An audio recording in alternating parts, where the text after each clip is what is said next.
I'm going to tell this story. Uh, Over in Iraq, 2004, 2005. I got deployed as a Navy corpsman, and if you didn't know, Navy provides medical support for the Marine Corps. The Marines don't have their own medical department. The Army does, the Air Force does, but the Marines don't. The Navy provides medical support for the Marine Corps. So wherever you see Marines, there is a Navy corpsman amidst them. We wear the same, let me get it real quick. We wear the same uniform, so we have the same cover. We get it here so you can see it. We're authorized to wear the same uniform, the working uniform, as the Marines. And so this was my cover over in Iraq, and that's a Navy insignia on the front of it, whereas the Marine would have their Marine Corps, Eagle Globe and Anchor, EGA. Okay? So anyways, that's the Navy, the Desert Cami during that time, 2004, 2005. Got it? So I got deployed in right around August. Actually, it was June, but we didn't get over to Iraq till about the end of August. And I stayed there till April of 2005. So I'm over in Iraq, and let me just kind of fast forward right around the middle of the deployment. I think it was after Christmas. Word got to our department that they needed corpsmen out in the field. They were getting shorthanded for whatever reason, or one reason or another. So we had 4 or 5 corpsmen on our FOB, or forward operating base, FOB Heat, H-I-T, pronounced H-E-E-T, Heat. And they were starting to take from Peter to pay Paul, taking corpsmen from our FOB and putting them out in the field. The rest of us, we started rotating. So every month or thereabouts, we would have an opportunity to go out in the field and go on a patrol with one of the platoons. And there was Alpha, Bravo, and Charlie platoon in the 300 or some odd 250 Marines that were on our base. So it was my turn, and I got an opportunity to go out with a sniper platoon, and I reported over to their room, and they never met me before, and I'd never done a patrol with snipers. So they wanted to meet me and kind of fill me in on as to the who, what, when, where, why of their patrol. 2 snipers introduced themselves, and I introduced myself, and they literally stood me there and said, they're like looking at me head to toe, and they're like, what's up there? Take off your cover. And they look at it and hand it back to me, and then they're looking at my uniform, and they have me turn around, and they're like, what's in your pockets, or what's on your wrist? I had a watch on, and they're like, cover that up and put something over it, if anything, that's too shiny, or you don't need that, or why don't you leave that one behind, or be sure and bring this. I know my job and I do it well, but I've never walked out with snipers. So they pretty much just examined me and asked me, what kind of a ruck or backpack am I going to be bringing. I had a fanny pack, a big fanny pack with my medical supplies. And so they were just telling me, okay, we're just going to do an overnighter where we were going to provide cover for a traffic stop. Marines were looking for a bad guy, and they're looking for the good old white Datsun or the white Toyota. And there's a gazillion of them over there. And apparently this bad guy, they actually gave him a name. They called him the Mad Mortarman. He was launching mortars over at our base on a regular basis, and he was actually across the Euphrates River, and they had eyes on him with their high-powered scopes, excuse me. And And apparently he was driving a white Toyota or Datsun, and they're looking for him. And we were to take a position from a distance, and we were literally just going to observe. And if they needed any support, then we were there, whatever they needed. And I was there to provide medical support for them. And I'm a right-handed person, but I'm a left-handed shooter. So I had a 9mm on my left leg and an M16, around my shoulder. They had 2 automatic rifles and a 50 cal in their case. And they had some pretty cool high-speed toys that they brought with them. They had NVG, night vision goggles, infrared, and help me out, guys. What's the other? Infrared and thermal imaging. Is that maybe that was the other? Um, yeah. So that was pretty much the gist of the patrol. Other than we were gonna go insert by foot, walk about a mile or 2, something like that, and then find this hide that was already established, and we were going to perch ourselves inside this ditch, literally a U-shaped ditch, and all be together like sardines, side by side, to observe this daytime traffic stop, and then the stay overnight and be picked up the next morning, be extracted out by vehicles. The details of that I didn't know any more than that's how we were going to get out of there. I had to report to them at, dark 30, 2 o'clock in the morning or something. And we got driven to a location. It was literally on the side of the highway. The vehicle pulls over and we get out, and these 2 snipers walk down into this ditch, into a drainage ditch on the right side of the road. And they're like, "Come on, Doc." And I'm like, "Down here?" And they're like, "Yeah, down here." And we're walking in the bottom of a drainage ditch. And it's just filled with dirt and water and weeds and bushes. And they've already done this before. So it's kind of a beaten path down in this ditch. And we're just walking and walking and walking and walking and walking and walking and walking in the dark.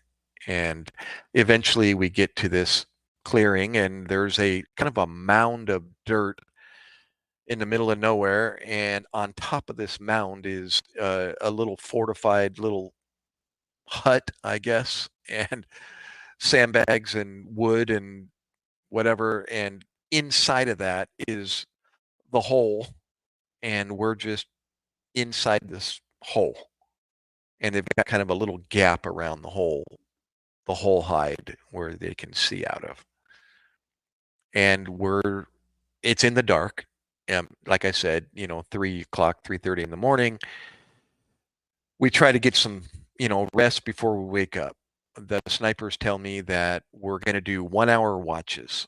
So one person's going to be awake while the other 2 are asleep. And then at the 1-hour mark, we're going to wake the next guy up and make sure he's up and good to go before you take, the position, his position, and rest. And then so on. And we cycle like that. So 1-hour watches and the next guy's turn. And we're just making sure everybody's safe. And if something were to, happen, or we were to see something that needs attention, wake the guy up and get his attention and get everybody, awake. Well, nothing happened that morning until the sun rose. And then eventually the Marines came down the road, and they started their traffic stop, and they set up, and they're stopping traffic, this way and that way. And then they start doing what we all know, the typical traffic stop that we all know. They're motioning one by one, looking, motioning them on. And eventually traffic starts to back up really bad, and, big line of cars forever, both ways. And as we're just literally just watching and entertaining ourselves and talking and so on. And I'm playing with the new, gadgets, and they're familiarizing me with it, and this is how it works and so on. And, I'd never had any hands-on experience with this stuff. And then, like right in the middle of the afternoon, as the traffic stops progressing, some guy, you know, 20 cars back, gets out of his car, and he's a Iraqi, and he's dressed in a white, what they call man dress, with the white wrap on his head and the white gown, we'll call it a man dress. And he's walking up to the, to the top, to the traffic stop, to the intersection. And the one sniper's, got eyes on him, and he's like, "Hey, Doc, come here, check this out." So he hands me some binoculars. He's looking through his scope, and he's like, "See that guy in the white man dress?" And I'm like, "Yeah." He says, "Keep an eye on him." I'm like, "What am I looking for?" He says, "Just watch." And we're following him up to the, up to the intersection, and he says, "How's your shooting, Doc?" And I went, "Well, I can hold my own. Why? I'm actually not bragging, but a pretty proficient shooter." And I said, "I can hold my own. Why?" And he said, and he hands me his M14, and it's got a ACOG, a small ACOG scope on the top of it. He says, he hands it to me. And then he realizes, "Oh, you're a lefty. You're one of those." I said, "Why?" He says, "Just keep an eye on that guy with the man dress." And he walks up to our Marines there at the intersection, and he says, "Put the crosshairs, you know, dead center on his chest." And I'm like, "Okay." And how far are we? I don't know. We were 100 yards or 200 yards, maybe 600 feet. And I said, "Is this thing zeroed?" He says, "Don't worry about that. Just put the crosshairs on his chest." "Yes, it is," he said, "but just put the crosshairs on his chest." He says, "We've had experiences of guys walking up to the intersection that are strapped with a bomb, and they end up blowing themselves up and killing our Marines." He says, "If that guy does anything, if you suspect watch his hands," he said, if you don't see his hands visible, and he puts them somewhere other than out in the open, if he puts them in his man dress," he says, "Do you think you could pull the trigger?" And I went, "Oh my gosh, he's asking me to pull the trigger." And I said, "Yeah." I thought about it real quick. "Yeah, I could pull the trigger. It's just like shooting at a target, done plenty of that." So I said, "Yeah, I think so." He says, "Keep an eye on him. If you feel the need, if you think he's threatening our Marines in any way," he said, "pull the trigger." I said, "Roger that." And I thought about it, and I went, "Well, I know what to do with him if I hit him. We're going to make sure I'm safe so I can get to him. And I'm either going to transport him by ground or air after treating him." So I thought, yeah, I could do that. Well, long story longer, or long story shorter, he never did provide any, or look like he was threatening in any way, and I never did pull the trigger. But that was like the story that Doc got to tell back at the fob when I got back, was, what the snipers allowed me to do. And so that made a good campfire story. That was my one of the experiences I got to experience over in Iraq. But it was pretty cool when he said, "You think you could pull the trigger?" And I went, "Yeah." I was like, I was just focused on, my sight and what I was shooting at, just like I'm shooting at a target. So he said, "Don't worry about, you know, uh, I don't have to guide you in, because of the distance." He said, "This thing's zeroed at whatever the distance was, so that shouldn't be a problem. Whatever you're pointing at, you're going to hit." And I said, "Okay." So it was, yeah, it was kind of fun. Oh, and I forgot our extrication out of there. So uneventful traffic stop. They never did find the Mad Mortarman. And then they closed that down, they cleared it up, got the traffic going, and we were pretty much there to hang out until the next morning, where I got to tell you, I forgot that this is what I was thinking of earlier, and I figured by telling the story it would remind me.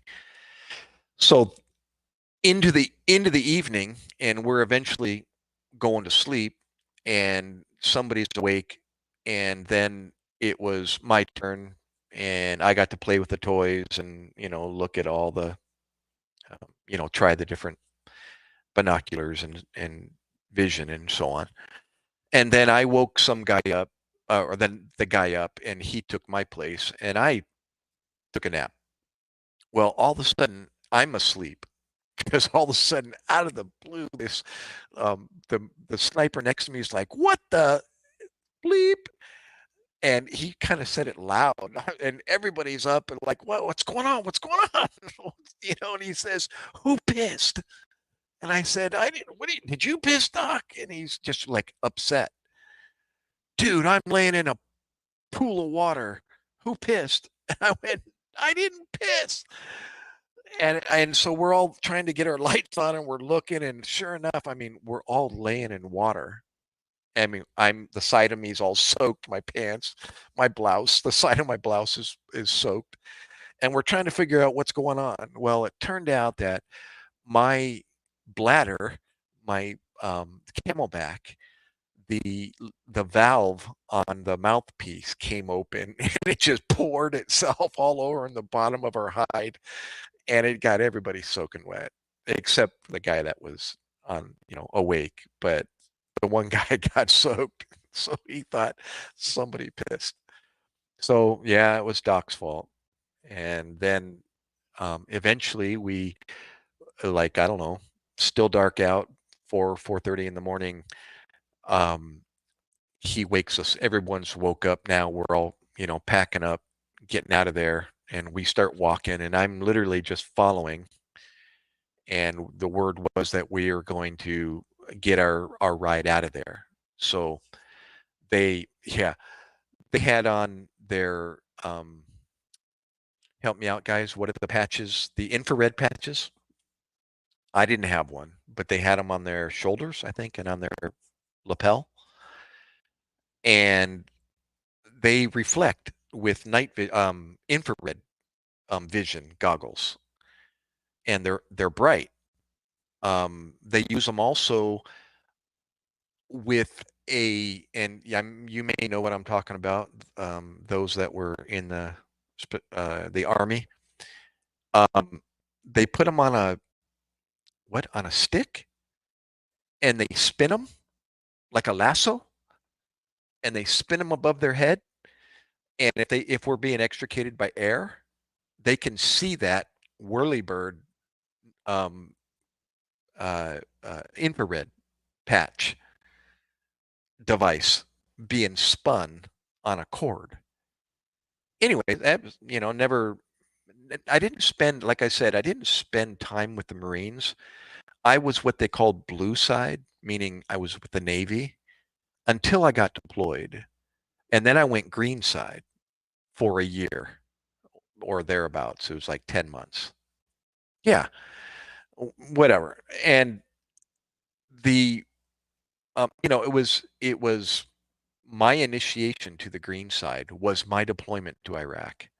Before that, I was on a base providing medical support, doing one weekend a month as a reservist.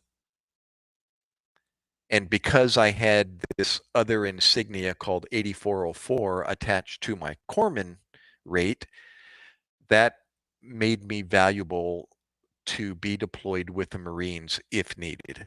And that's because I volunteered for a school 4 years prior over in Camp Lejeune, North Carolina. It's called FMS School, or Field Medical Services School, where they teach you how to be a corpsman with the Marines. So 9/11 happened, and then eventually those corpsmen that had the 8404 were assigned to a Marine Corps unit, and that's what happened to me. And I got assigned to the 123 Marines. Houston, Texas.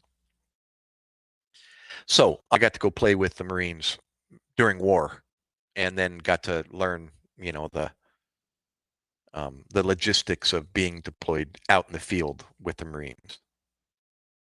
And they play with fun stuff like 60 millimeter mortars and 80 millimeter mortars and 50 cals and M16s and tanks and uh, MRAPs and armed vehicles, track vehicles, wheeled vehicles, et cetera, et cetera. You were at Fort Benning, so you're familiar with what I'm talking about, Josh. It was my first experience, so it was fun, and I got to see some cool light shows at night, and the tracer rounds coming from an M1 tank, an M1 Abrams, actually, while they were opening up on an IED from a distance with their machine gun at night. That was cool.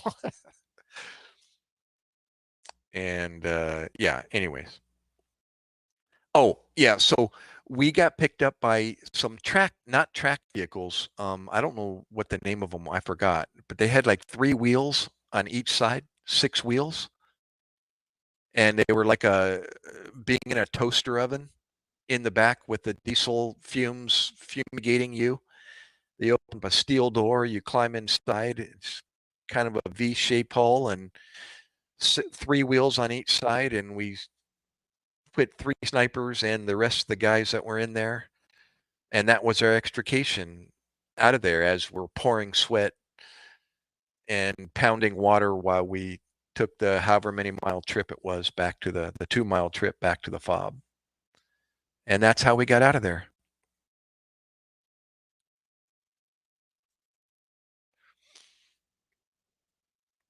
Yep. Okay. More stories. Yeah, there was another one I told. I actually had, good question, Fizzle. All right, I'll tell that story. Just that you brought up the weather. Oh my gosh. Um, all in all, it was the best time of the season to be in Iraq. It was average 75-degree days and 30-degree nights. It was gorgeous, literally. It was springtime. Beautiful days. If it wasn't raining or sandstorms, which were just inconvenient and a sight to see and experience, um, it was beautiful. And it was just really cold, got down into the below freezing a couple of nights. I know that because the guys on the observation post, the OPs on the rooftops, the Marines that were doing occupying the OPs on the rooftop back at the fob, we had to make sure they were good to go. They stayed awake, stayed warm, and brought them hot coffee and tea when we could. We would wake up throughout the night and do 4-hour shifts and go check on the guys on the rooftops to make sure they didn't need anything. But when I got there, Josh, yeah, when I got there, it was the end of August, and I experienced 113 degrees. It was like the first 2 weeks. And then all of a sudden, at the end of August, beginning of September, the first week or first 2 weeks of September, it just changed dramatically. The hot weather just disappeared, and it was all of a sudden 75-degree days. And it got cold and chilly at night. So that was pretty much the weather all the way up until April when we left. But when I first got there, I experienced 113 degrees. And here's what happened during that first 2 weeks that I was there. And nothing I'm proud of, but it just goes to show you, even if you're 42 years old, which I was, and I'll share that as to why I was older. Actually, most of us were over 40 in the BAS, the battle aid station. There was one younger guy, 26-year-old Filipino guy, and he had more time in his rate as a corpsman than the rest of us. So he was actually above us, and that's who we reported to technically, even though we were all over 40 and he was only 26. Yeah, that's what I think you shared with that with me last time, Josh. You know, I don't know the rest of you if you see what Josh just posted. This is something that you don't hear about on the media or on the news. And when I read this, I went, huh, that makes sense. You do what you got to do to stay warm. And these guys would use their barrels of their weapon just to provide heat, after a firefight or after using it. That makes sense. That's,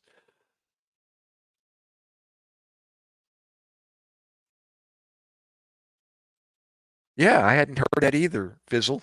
When he said that, I was like, imagine that. You got to do what you got to do. I mean, he asked about hot packs. Did you have hot packs for the guys up in the OP? Or actually, I told I might have time to tell it. A near drowning over in Iraq, and that guy froze. And he asked about whether I had hot packs, and I didn't. I don't think I carried any in my fanny pack, or if I did, I forgot.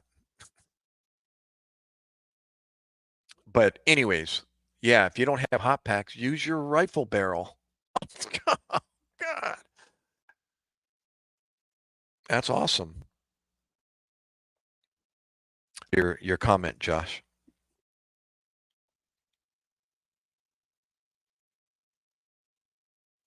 Yep, bury yourself.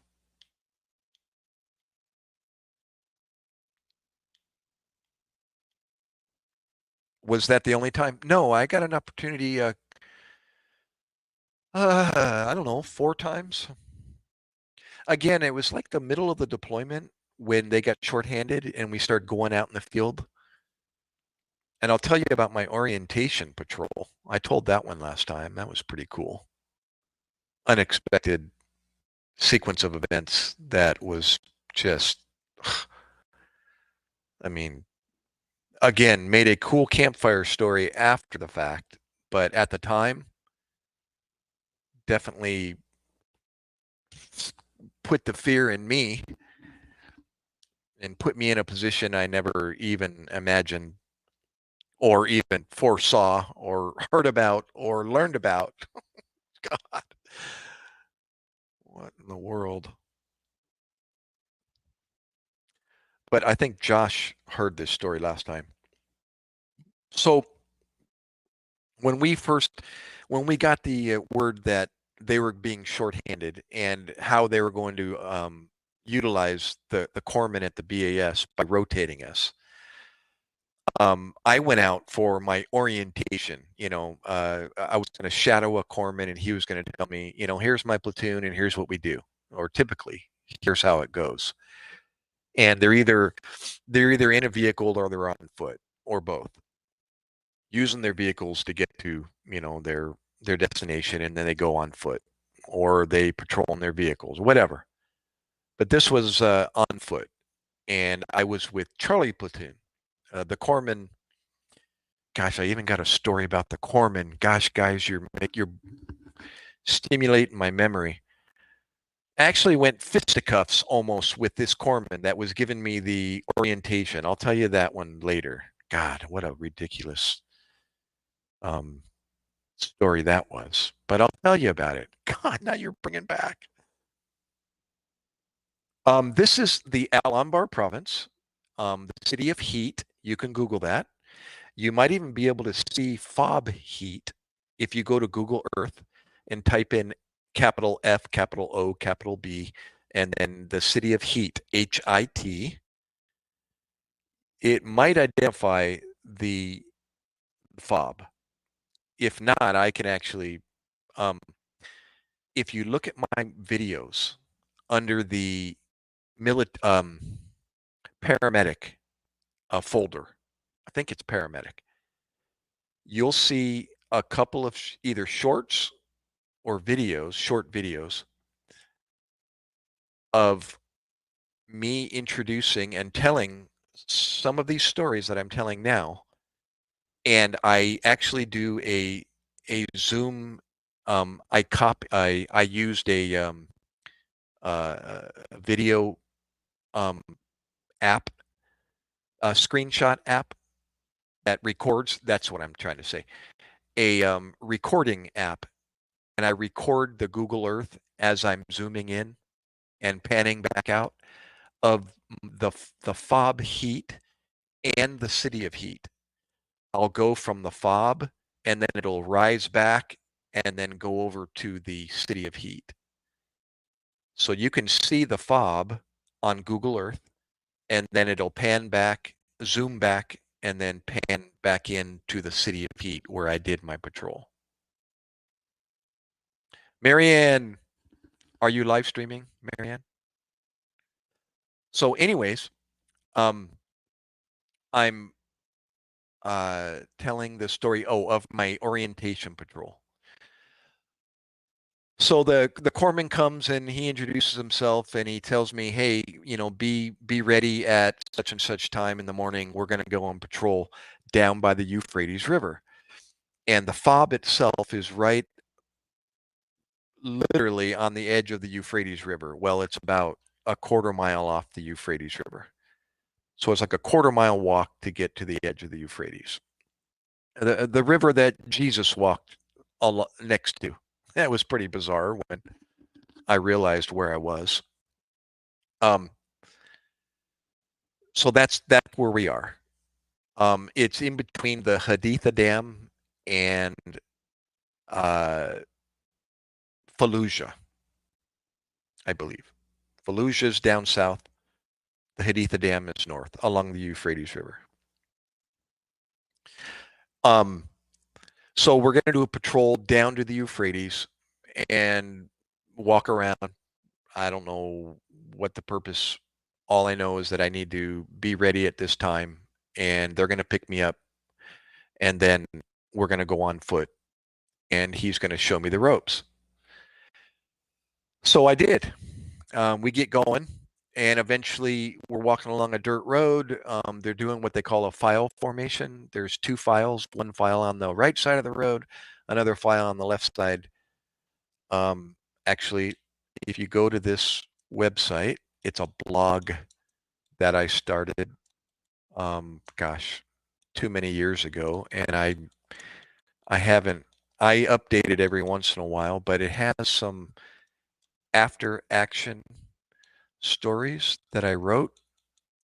I'm going to give you the address here, and you can go there and actually see this picture of us on that patrol that I'm telling about, and you can see this formation that we walked in. Whenever we were on patrol, we walked in this formation, and I'm describing it. It's simple. It's just two lines of Marines, one on the right side of the road, one on the left side, and I was with the sergeant and the radio man. Usually, that was kind of the configuration, and they walked either in between the two files and or within one of the files, and we were together. So it was like 1, 2, 3, and amidst the rest of the guys walking on each side of the road. So we're on patrol and we're walking along this dirt road. And and the other formation they have others, but the other one I knew about was a V formation. And it's literally what it is. It's a V formation, and they're walking in a V formation. But the times that I went on patrol, it was a file formation, two files, one on each side. And we're walking along this one dirt road, and I'm just they're teaching me, the doc's teaching me, the other corpsman's teaching me, and the Marines are educating me. This is typically what we do and why we do it. Keeping your head on a swivel, looking forward, looking to your rear, your 6 o'clock, your 3 o'clock, your 9 o'clock, and you're constantly just observing, looking behind you periodically as you go forward, as you go right, and to the rear, back to the left, back forward, walk a little further. And we're spaced out about 10 meters, 30 feet, thereabouts. So there's one person. And they do that in the event that somebody hits a mine and blows up, that hopefully it saves the amount of people that are injured by spacing you apart. And they do that with vehicles as well when they're driving, so that not all converge together in a group, and the whole platoon or patrol is blown up.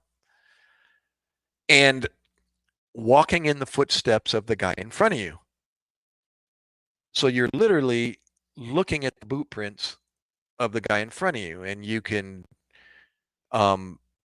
figure out, if you haven't already, why they do that. It's because if the guy in front of you's boot print is there, then it must be okay to walk in. So you just keep your feet in the boot prints of the guy in front of you. And that's how we walk. And so we're walking along, and they're filling me in on all this and as to why. And eventually we've been walking for a while, and I spurted out, so why are we here? I mean, why are we on this patrol? And the Marine in front of me looks back, and he's like, "Nobody told you, Doc?" And I went, "No, nobody told me anything. Just to be here at whatever time they woke me up at." I mean, I reported to them, and it's an orientation patrol. And I said, and they went, "We're here to look for mines, Doc." And I went, we're doing what?" They said, "We're looking for mines." And I started looking around like, what does a mine look like? And what do we use? And everyone's just got their M16 in their hand, and they're walking. And I'm thinking, how do you look for an M16 how do you look for a mine with an M16? Nobody's got any metal detectors, or, I have no clue. What do you mean we're looking for mines? Well, apparently, a some short time before we got there, the other unit, or Marine Corps unit, had an incident where a platoon was on a patrol, or with a vehicle, with a Humvee, I guess, patrol, and the Humvee hit a mine and blew it up, and the Humvee burnt to the ground, and there was a officer, I believe his rank was captain, was injured from that explosion, and they extricated, or they flew him out. So we're on that same patrol, that same path, and we're there to look for these mines along this route that blew up a Humvee. And I thought, what in the, we're on foot. We don't even have a vehicle with us. Josh just mentioned these V-shaped bottom vehicles that they developed, that deflect the blast if you were to drive over them. Well, we weren't in a vehicle. We didn't have these high-speed vehicles to protect us. We were on foot. And the Marine says we're there to look for mines. And I thought, how the heck do you look for a mine on foot? So yeah, how do you look for mines on foot patrol?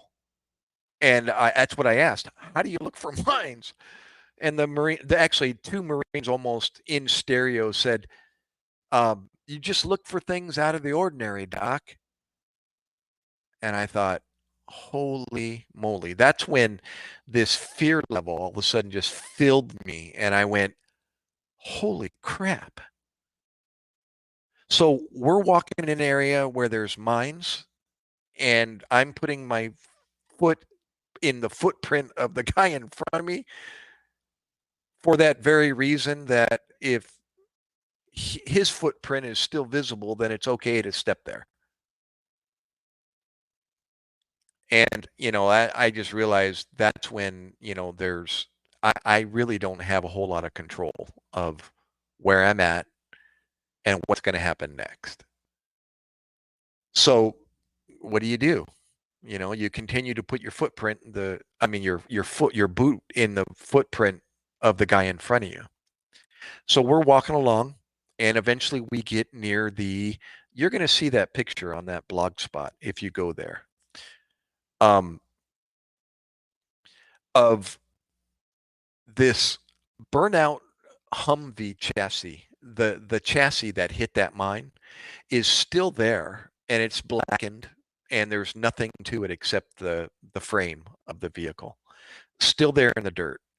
And it just so happened to be next to what they called the Iraqi National Guard range, where they do where they practice and shoot their ammo.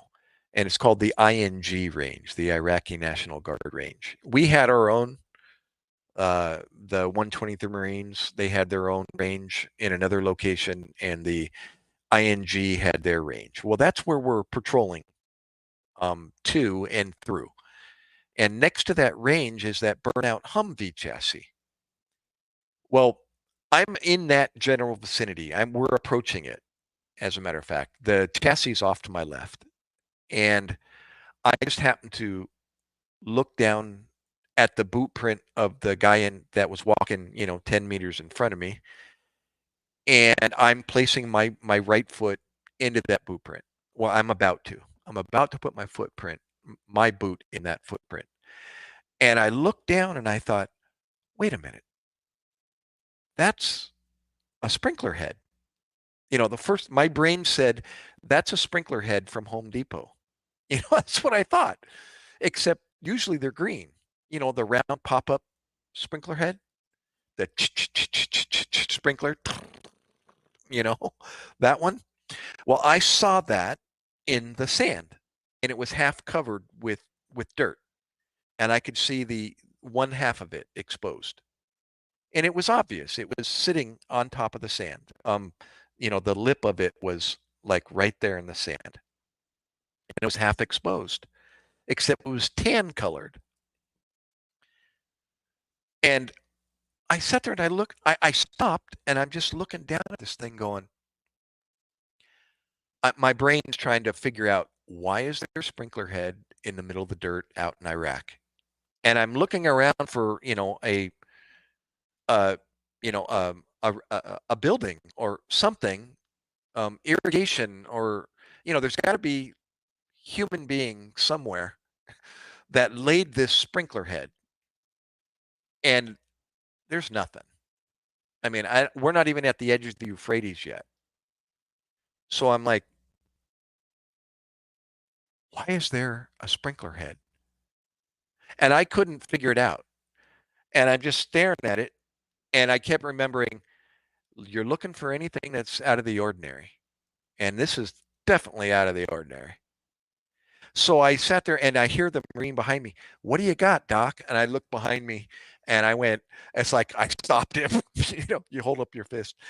And I went, I don't know. I'm pointing at the ground. And then the Marine in front of me eventually looks behind him, and I've stopped him, and I'm like, come here, come here, So he eventually catches up, and the guy in front of me turns around and he walks back, putting his feet in the boot prints, that he just left. And they converge on me, and I'm looking down. I said, guys, that's not a sprinkler head, is it? And guy's like, oh. So he pulls out his K-bar, his big knife, and he gets down on his knees and he's all poking around it. And I went, oh, no, no, no, no, no, no, no, no. Don't. Please don't. And I said, guys, stop. Please stop. I said, let me get out of here. And I was frantic. Inside I was like about to piss. And I said, let me get out of here, please. Just let me go. And I made sure I put my foot in the next print, and I'm like, really starting to, I was probably trailing diarrhea, just going, I need to get out of here. And I got as far away as I could. And I said, guys, you can do whatever you want now. And they're down there and they're starting to remove the sand around it. And I thought, oh my God. And I hear this, I think you found a mine, Doc. And I thought, holy crap. Well, sure enough, it was a vehicle mine. And that Marine that came back in front of me, his blueprint was right on top of it. Right on top of it. He walked right on it. And he kept going. And then, make a long story shorter, EOD, explosive ordnance disposal, was eventually called, and we got to hang out in our group of 19 of us, or however many was in that platoon, and we camped out a couple 100 yards away, and we actually found this little awning or little hut, rooftop, with a foundation underneath it. And I remember just kind of hanging out and leaning against our backpacks and just, hanging out while EOD did their thing.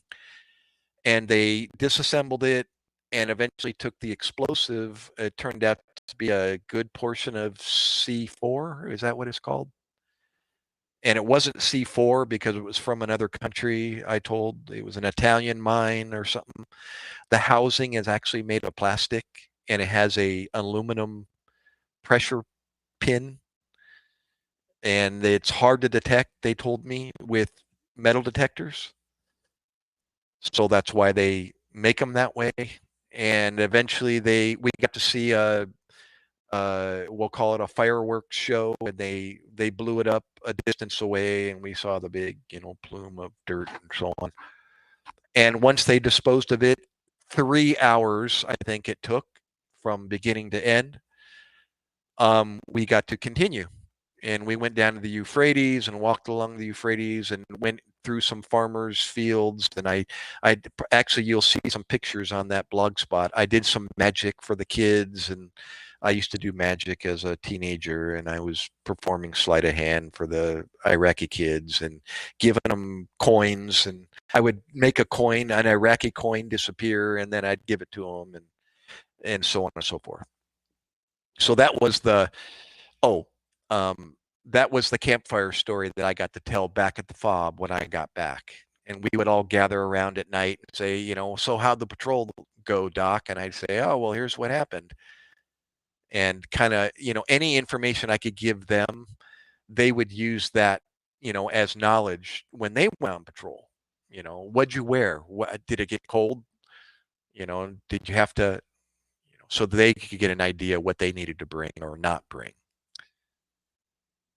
And they took that mine that Doc found, and they took the housing part of it, the plastic part for the top, and they put it on a plaque actually, and they put it in like a trophy. They put an engraving at the bottom, and it said, "A mine is a beautiful thing to waste." Ha ha ha. And it was addressed to Captain Ford. I think his last name was Ford. Gosh, I remember this. Captain Ford. He was the officer that got injured in that patrol with that burnout Humvee. So they ended up presenting that. He actually got a ticket back to the United States, and that was the end of his deployment because of his injury that he sustained from that blast. A little run-in that I had with the corpsman, and that I sparked my memory. We were um, deployed to the Haditha Dam throughout our deployment, and that's where the other half of our battalion occupied. We occupied Fob Heat, half of the battalion, and the other half occupied Haditha Dam. Well, they went on a mission, the whole half of the battalion, and they decided that Haditha was more important than Fob Heat, so they upped us from Fob Heat, and we moved to the Haditha Dam for 2 days. I think it was 2 days until they got back, and then we went back to our Fob. While I was there, that corpsman was I was actually still shadowing him and assigned to him. So I cruised around um, with that platoon and that corpsman. And actually, I think he came from Haditha. So he was familiar. No, don't quote me on that. I'm trying to remember 20 years ago. But um, we're at Haditha Dam, and it was chow time. So they actually had a high-speed galley, they call them, or cafeteria, where they served when they had time and the cooks were available. You know, they served hot food, and we would line up and actually, file through and get our chow and then sit down and eat it. Well, I got my food, and I was with the corpsman and his platoon, and we're all generally sitting together and at these picnic tables inside the dam, just a cement fortress.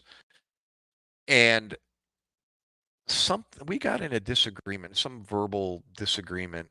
Um, the corpsman and I, he was acting stupid, and I checked him on it. And he stood up, kind of to confront me, and I stood up, and I was like more than willing to confront him and or do whatever need be. And he was like, what, 30, and I was 42 at the time. Maybe he was younger. And I got in his face, and I ended up putting my hands on him or pushing him back or something. And as soon as I did that, as soon as I put my hands on him, I all of a sudden was surrounded by Marines. And these guys were all business. And it was the first time I'd ever experienced that. I put my hands on this corpsman, and I literally, it was like police. They were just like right around me and in my face. And I thought, whoa, I'm outnumbered. And I look over at the corpsman, and he's like back, and he's all, kind of proud that all his Marines took care of him. And I said, are you kidding me? I think I called him a pussy or something, like, why don't you defend yourself? But that's when I learned there was a, there's a different, it's a different family going on here between the corpsmen and the Marines. And that was apparently what he instructed them to do. And they were there. They were there to protect their corpsmen, wherever they were, whether they're in a chow hall line or if they're out in the field. That was their job, was to keep the corpsmen safe. And they really did. They really did take care of the corpsmen. And I never really was assigned, I never really got to be a corpsman for a platoon, and actually have that as my family. I was the outsider, still learning the ropes.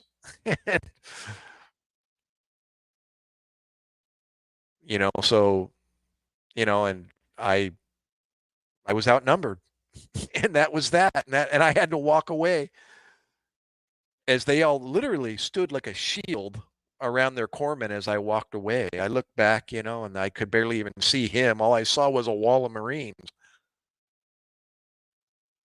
It didn't matter, if I was part of them. I was one of their corpsmen. But no, no, no, I wasn't part of that platoon yet. So I was kind of treated like an outsider until I earned my whatever. I never did. So I was saying earlier, that would have been pretty cool to, be out in the field as a corpsman. And that actually was influential as to why I got out of the Navy. Was I was probably getting deployed to Iraq, after I got home.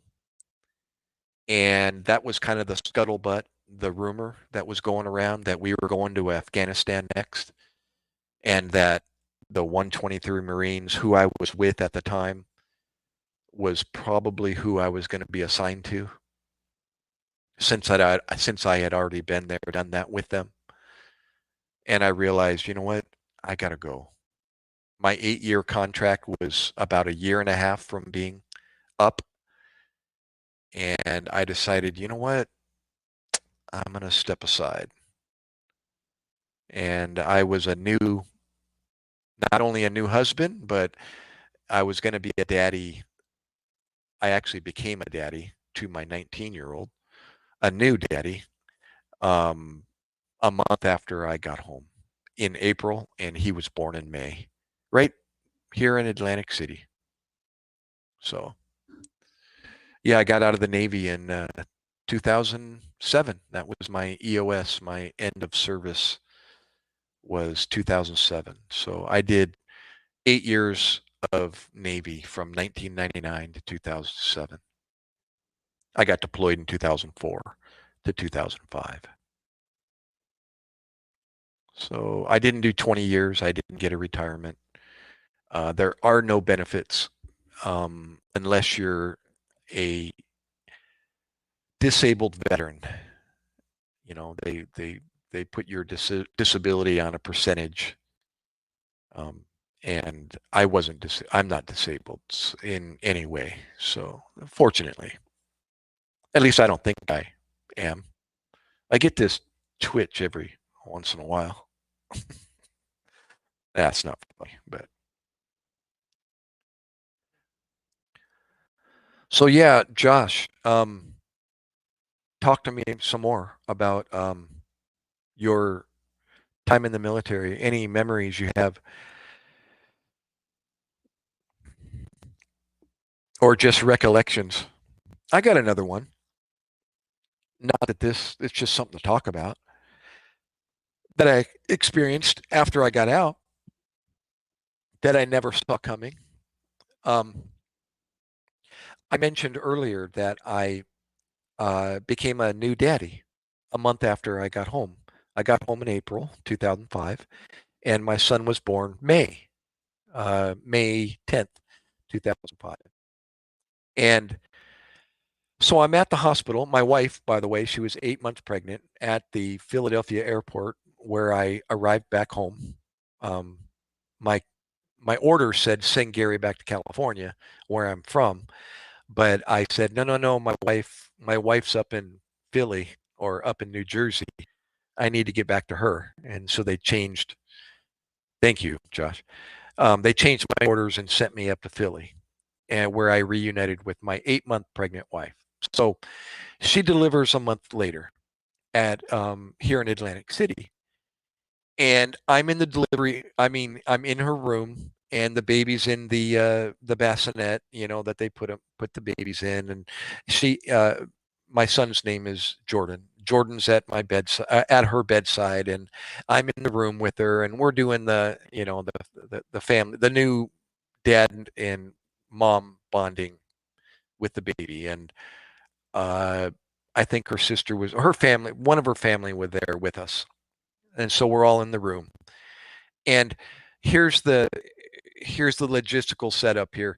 Her room's here. See if I can do this right. Yeah, her room's here, and then there's like a foyer in between the other room on the other side, and it's more like a kitchen, or it wasn't the bathroom. It was like like a kitchen, but it wasn't a kitchen, whatever it's called, in between the two rooms. And they had like double doors that went into this room. Those doors that swing open and then they automatically spring back shut. And they have that leather or padded, um, that padding between the doors, where they go whoom, and they like a vacuum, they vacuum shut and they go whoom, when they close, or they kind of suck in air and they brush against each other. Well, in this room was an ice machine and a faucet, and I think a refrigerator um, for the for us. We could get water and some juice or whatever in the little refrigerator for us. It was like a I don't know whatever room you want to call that. And so I got thirsty and I went into that room to get something to drink and get some ice in a cup. So I went in those double doors, and the first time I went in there, they swung open, and I walked in, and they closed shut with a big whoom, and it was kind of like a boom when they hit. And Josh, like I said, I didn't even see this coming. I had just got back from Iraq, and that noise, that suction, and that whoomp that it made, it dropped me to my face, and I'm on the floor. And this nurse came in the other doors, and she's like, "Oh, are you okay?" And I'm getting up, going, "I'm fine. You don't want to know." And I just went, "Oh my gosh, didn't even see that coming." And I was like, "Oh my gosh, that's what that is." In the old days, they call it shell shock. But one of the guys that was in my unit was talking a tough game, though it was going to be easy. He was talking a tough game, though. It was going to be easy. First firefight we get in, he was literally crying in the foxhole, scared to death. There you go. See, another thing, the well, the media would run with that anytime. Yeah, tell me about your experience with that loud noise or bang or any. It's like it's just ingrained in you, and it's hard to explain that to somebody what that is like. You can tell them the way it affected you, but you really can't explain it, well enough to really have somebody else know where you're coming from. The first time that happened to me, I had no idea how I got on the floor. Staring eyeball to eyeball with that deer in the headlight look at your partner in front of you who's on their face looking at you.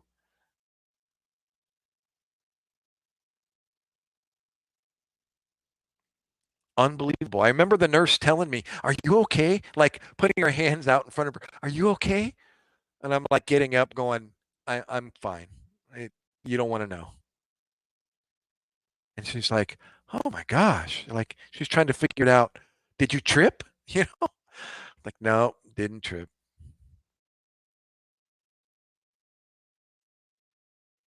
Ugh. But it went away. I was like, I don't know, 2 months or something. Now all the sounds are kind of normal as they normally are. I'm in a protected wetlands forest all around me, and they got shooters all the time, with their shotguns or their rifles doing deer hunting, and I always hear the echo in the woods and so on. Or the which direction am I pointing? Atlantic City Boardwalk is 10 miles that way, and they do fireworks every Friday night at 9 p.m. Well, they do them more than just Friday nights, and they're always booming and popping off, but it's just normal now. It doesn't affect me anymore. That was, gosh, it's 20 years ago, but or 19 years ago.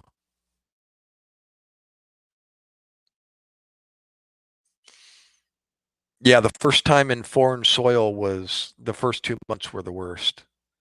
It was just anxiety like I'd never experienced before. Just absolute helpless, acid reflux, constant, trying to go to sleep with it, waking up with it, spending the whole day with it. I remember telling people, just sharing it with people, saying, is this going to go away? And the guys that had experienced, they or the The first 2 weeks, where we were shadowing our unit that was already there, I was asking them, I hope this goes away, and it will.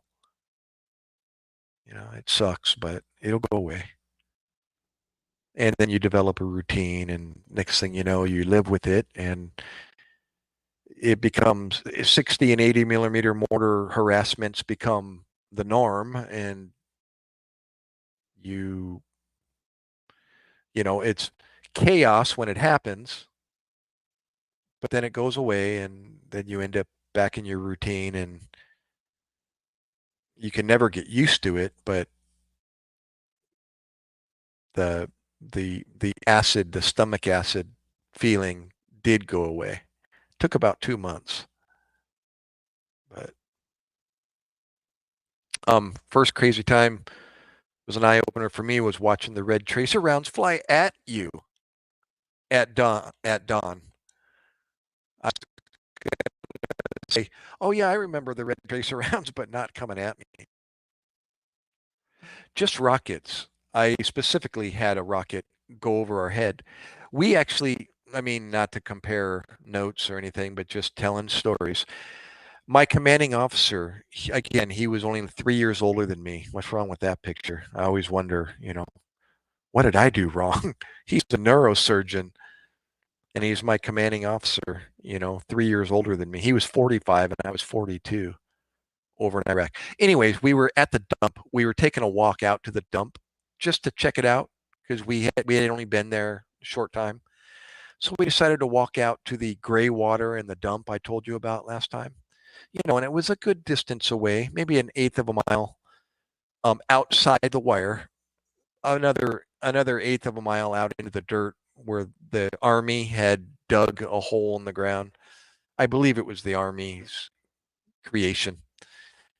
And so my commanding officer and I were out there alone, out in the middle of the dirt. And all of a sudden, a rocket came over our head, and we heard it. And it exploded in the distance, but we were, holy crap. And I remember my commanding officer doing this across the dirt and slipping and just really trying to. And we were both hightailing it. Whoa! As we're running back to our building. Like, holy shit. But I remember had never seen the commanding officer run so fast. And so you're continuing, and I was hungry, so I'd let a couple magazines. I'd see you'd let go of a couple magazines, then ate the brownies, and my MRE put it down and get back in the fight. Brownies, dude. We talked about that last time. Brownies. Oh my gosh, they were the bomb. They were double chocolate too, with chocolate chips in them, or chunks of chocolate. It wasn't chocolate chips; it was chunks of chocolate. Don't get me started on chocolate. Man, I have a history of stealing lunch high hos. Do you remember? They're like you before. I don't know how old you are, Josh, but they were, they were log rolls. They're like this big, wrapped in foil. But they were chocolate with the white cream inside, swirled inside. Kind of like a cupcake, but it was long, like a roll, like a little mini roll. But I used to steal those as I was a kid, and I'd eat them in my bed under my covers. And my mom said she knew I was eating them because she found the chocolate bits all over my sheets. Sunfish, sun for fish. Yeah, I bet RPGs whistle because they're a rocket. That's it. But you hear the whistle, and by that time, it's already struck whatever it's gonna strike. You don't have time to do anything but just hear it. Better eat your charms. Did you ever get an opportunity to load up on those peanut butter crackers? Were those available out in the field at any time, anywhere? Did they ever, did you get shipments in of the, you know, the the crackers filled with the garlic cheese or the peanut butter. Man, they were just coming out our ears. So much of that stuff. But the the gifts from home that we were fortunate enough to get were the best because they always sent us whatever, snacks we were dying for. But I just remember eating so many of those peanut butter crackers and with the peanut butter and or the garlic cheese or the what are the other flavors? Who made those? That was Lay's. The Lay's potato chips? I think Lay's. You're 45. I think you told me last time, Josh. Gotcha, gotcha. So you were a youngster when you were in the military. Correct? You were in your 20s? Yeah.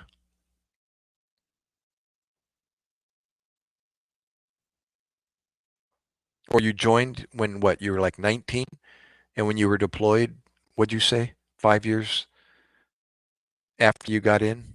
So you're like 24 or something when you got deployed? That was like the age of the Marines that I was with. The young guys from Houston, Texas, the reserve unit. Um, they were a reserve unit, but we had young guys in there. So,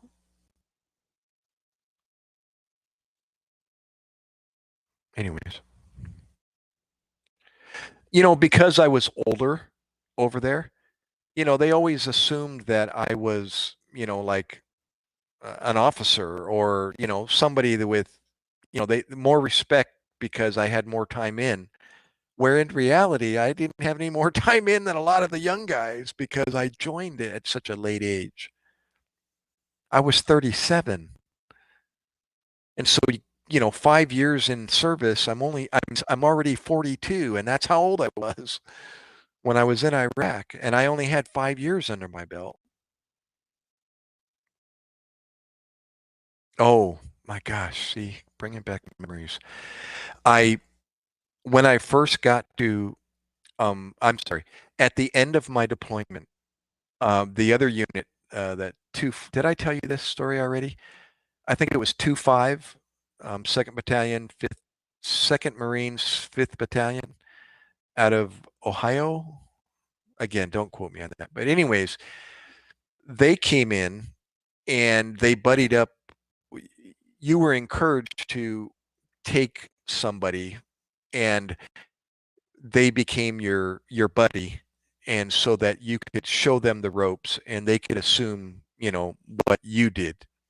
Well, I didn't really have to find anybody. This kid came right up to me. It was almost like he just went and grabbed my arm, like, dude, can I be with you? With that deer in the headlight look. And I'm like, yeah, sure. What's your name? And he was a third class petty officer. I haven't spoke with him in a while, but the last I spoke with him, he was up in Wisconsin, I think, with his family. But peanut butter crackers, I used to get in trouble. I'd stuff packs of jerky and Gatorade in my pack with gear that my wife sent. Right, we weren't supposed to have that, but oh yeah, yep, peanut butter crackers or jerky. What about the beef sticks? Beef sticks, remember those? It was either jerky or those beef sticks. Oh, loved them.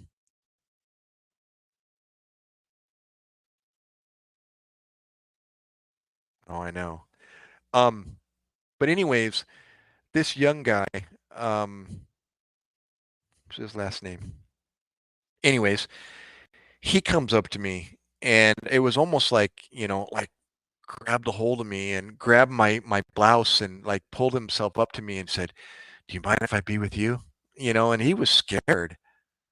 I could tell. He was like, "Dude, I have no idea where I'm at and what I'm doing here." And I'm like, "It's okay, bro. I was there. Come with me. Come on." and trying to make him as comfortable as possible. Let me show you where I sleep, or uh, let me show you where I used to sleep upstairs. I was no longer there, but let me show you where the guys are, where the Marines are right now. Take them up to the second deck and show them the room where their bunks were, at least when they were back at the fob. Yeah, care packages. Oh, that was my peripheral duty. One of my peripheral duties, Josh. I put together an actual calendar. I took a calendar and just filled in the squares of when the care packages arrived, and it was twice a month. The semi tractor trailer would pull up, the big long trailer, and it was one of my peripheral duties was to inform the guys, or at least put on the calendar when they arrived, and then I would let them know, hey guys, they're going to be here at 1600 or whatever, and then disbursement would show up at the base, and they actually gave American money where we could take our money and go into the trailer and go shopping for the high speed. Well, the care packages as well. The care packages, the arriving shopping that we actually had an opportunity to do, and then the laundry. That was another responsibility of mine, was to let the guys know when we could get our stuff washed. Yeah, beef sticks. Yeah. So, anyways, yeah, I kind of went off the subject, but yeah, care packages. Um, the shopping though wasn't dependable because that was based on whether or not the truck could get to us, and they weren't always 100%. So the hope was we could do that. Was it once a month? Maybe it was once a month, if that, where the truck would show up and the back of the truck was filled with uh, DVD players, cigarettes, soda, chips, um, jerky. Actually, the companies that sponsored the war effort, i.e., Johnson and Johnson, with the hygiene stuff, we had that stuff coming out our ears.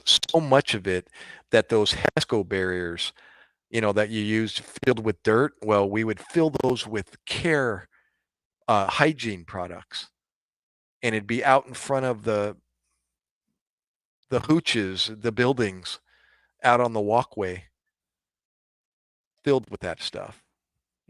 Razors and lotion and sanitizing gel and alcohol, and they had HESCO barriers filled with peanut butter crackers and just crap.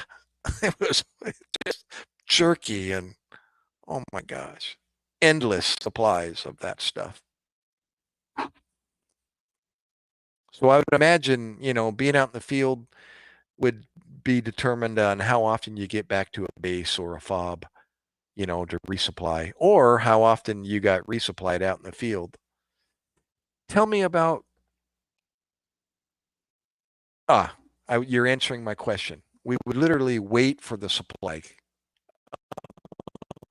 company, but Taliban would try to hit them. Yeah, so you didn't get it. I was going to ask, yeah, was it based on ground, or did you ever get any airdrops, or was it mostly the supply um, by ground? Yeah, and water. What about water bottles? Thank God for water bottles. Oh my gosh. And the pictures you do see on the news of the vehicles strapped with water bottles all the way around the perimeter of the vehicle, that's for real. Thank God for water bottles. Man, I took water bottle showers. How often did you do that? every day. If you got an opportunity to take water bottle showers, oh my gosh. How many water bottles did it take a shower? I think I took six. Six water bottles in my helmet.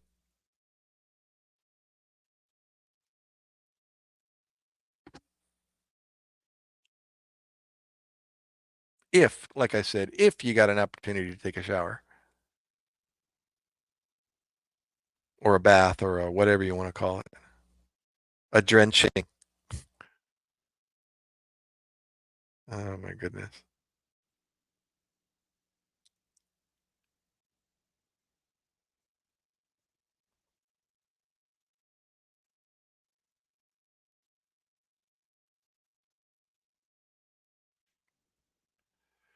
Yeah, thank God for water.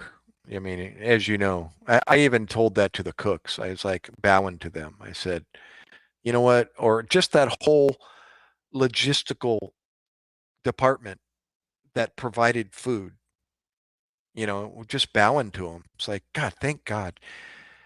People don't realize, I didn't even realize how important food and water is during war. You don't survive if you don't have it. And what did it take to get food and water to the troops? Whether you were on a fob or if you were out in a vehicle or if you were just camping out, on the rocks or in the mountains or, how do you, what did it take?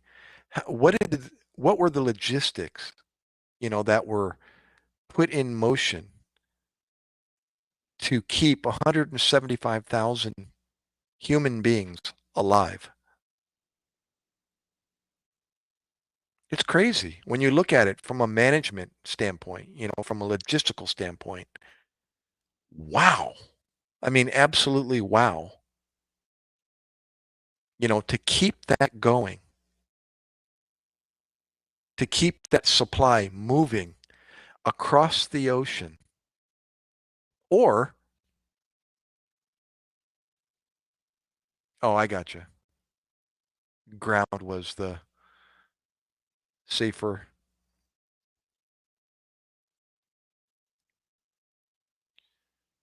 But I always thought about that while I was over there. I started learning, it's like, oh my gosh, look where I'm at.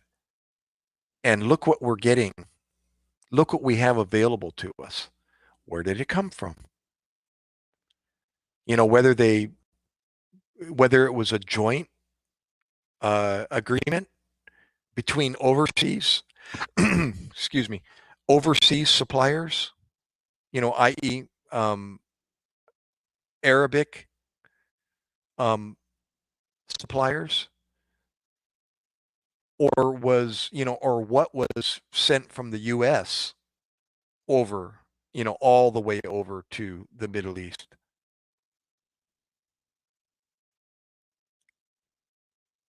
Yeah, bird bath. That's whatever you got to do. Blip, blip, blip, blip, blip, blip, blip. Yeah, I know you, but that wasn't mobile pop-up showers. They weren't available out in the field, were they? I mean, while you guys were on, you know, an operation or something. But back at the uh, back at the fob or the base, we had those pop-up showers. Or did they have an even portable, more portable single shower that they could erect,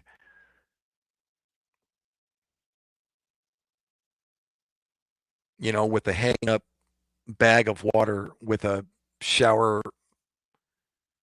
I actually thinking of my camping equipment, I've even got one of those out in my garage. I don't know how um good to go it is anymore. It's probably got holes in it, but just a gray bag that I fill with water with a shower nozzle hanging from it, with the holes in it that drips water.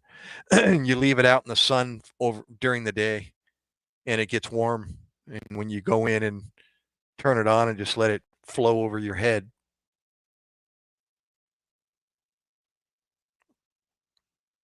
even just a makeshift teepee. That's what I did. I mean, 3 sticks and make a little miniature teepee and hang that bag from the center of it. And if you want, you could put something on the outside to make it somewhat private.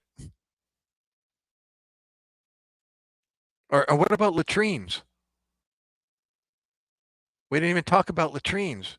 God, I'd even learned as a corpsman, you use your Marines to dig the latrines. And I thought, oh, you mean I don't have to do it? Like, well, yeah, you can pitch in too, but the Marines will do it for you. I'm like, oh my gosh, I feel kind of bad making 5 Marines dig latrines for us. Yeah, whenever we occupied a a rock factory, while the Iraqis were doing their elections during Ramadan, and they while we were occupying this, we were providing actually security for this for the Iraqis, for the good guys, the INGs, I guess, the Iraqi National Guard, to to vote and put their thumbprint, on a piece of paper at the voting centers they had.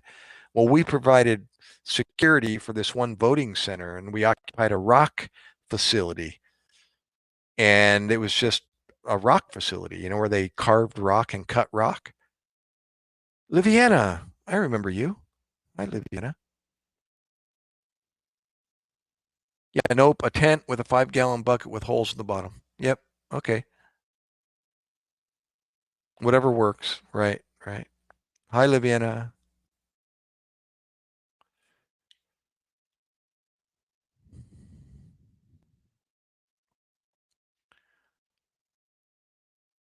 Liviana, you're Filipina, correct? Saan ka nakatira sa Pinas? Where in the Philippines are you? If you told me, I forgot.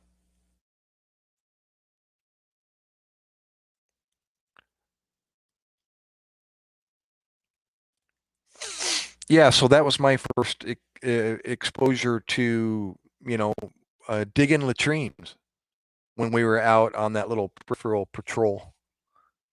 Um, it was short. It was like an overnight or 2 days, I think. I went out with the Marines, and it was me and that. It was actually me and that corpsman that I ended up going head to head with. His Charlie platoon, and yeah, we occupied this rock factory. Cool. God, another story. Here we go. Another memory on that rock factory. One of the OPs was up on this water tower. The big water tower that we have in the United States with the legs. They had one at this rock factory for their water supply. And it was about, I don't know, 40-foot tower, pretty high with a ladder, that went up the side of it. And I went up the ladder to go check out and hang. Actually, the Marines like, come on up, Doc. Got to check this out. It's pretty cool up here. And it has like catwalk that went around the water tank at the top.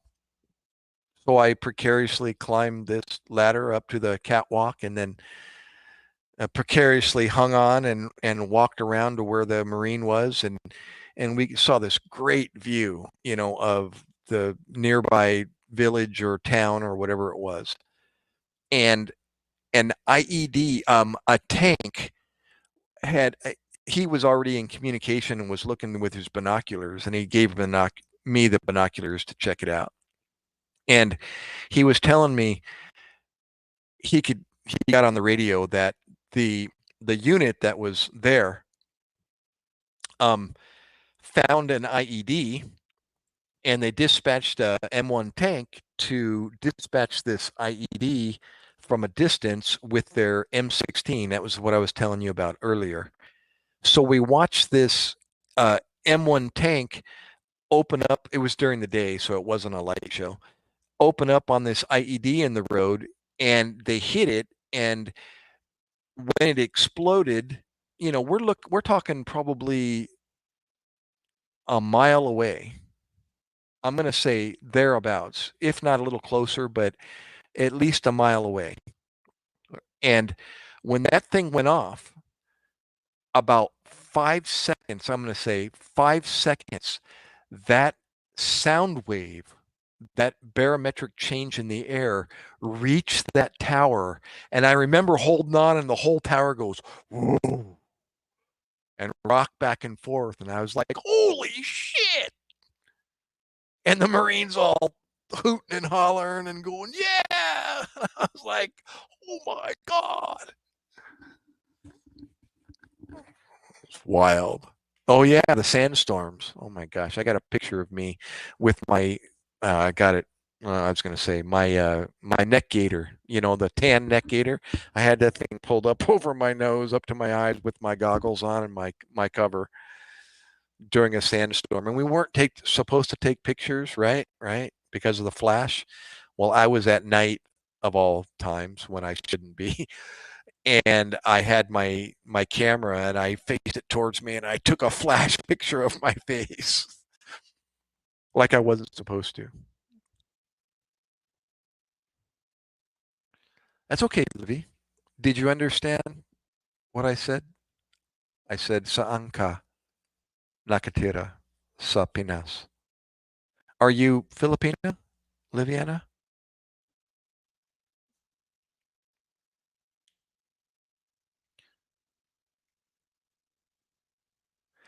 Well, you wrote English really well.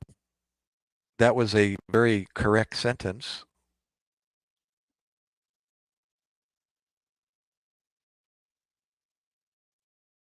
Oh, that host looks like wearing a sarong.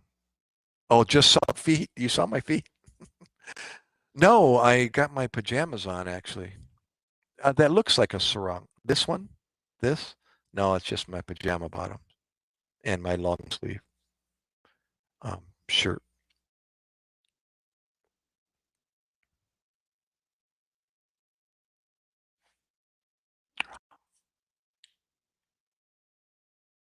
Where are you from, Liviana? Are you from Philippines or Thailand? I'm guessing.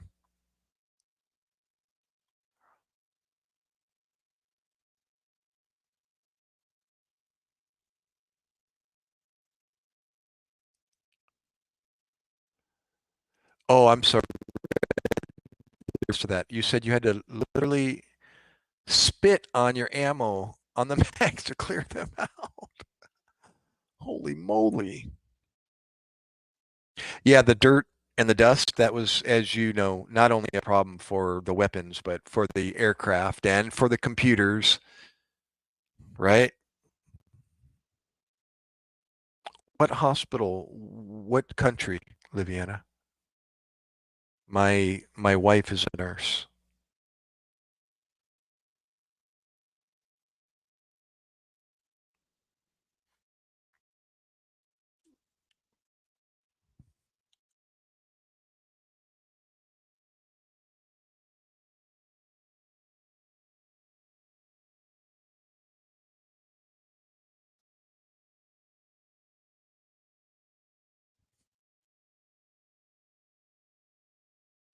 And what was your weapon in the army, Josh? What's the standard issue for the army?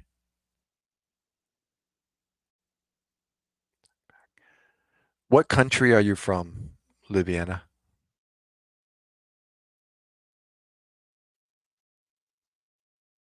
Gosh, I'm getting hungry now. You said having lunch, and I looked over at the kitchen thinking, maybe I can have a piece of fruit. Can you hold on 1 second? Hold on 1 sec. Oh, you know what? I can take the controller with me. Oh, sorry. I just clicked out of my live stream. Hold on. But I'll keep talking. I think I'm gonna grab like a pear or an apple or an orange or something like that. How about a pear? I really haven't had dinner, but I need to. I'll eat a pear. How about that? Oh, you know what? These aren't ripe. Oh not going to have a pear. I had a banana already today. Those are always ready to eat. But how about an apple? I think I'll do an apple. That'll be a lot of noise, but or how about if I could do some cottage cheese and honey. Um, well, that actually sounds really good right now. Non-fat. Where is it? Oh, there it is. It's in the back. Okay. That way I don't want to eat in front of you guys, but give me 1 second, guys. I'm away from the screen, so I don't really see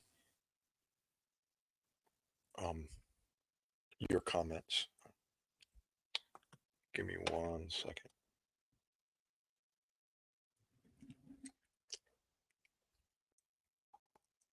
Oh yeah. Okay. I think I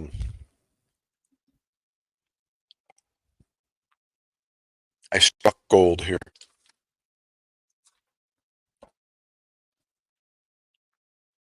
Oh, there we go.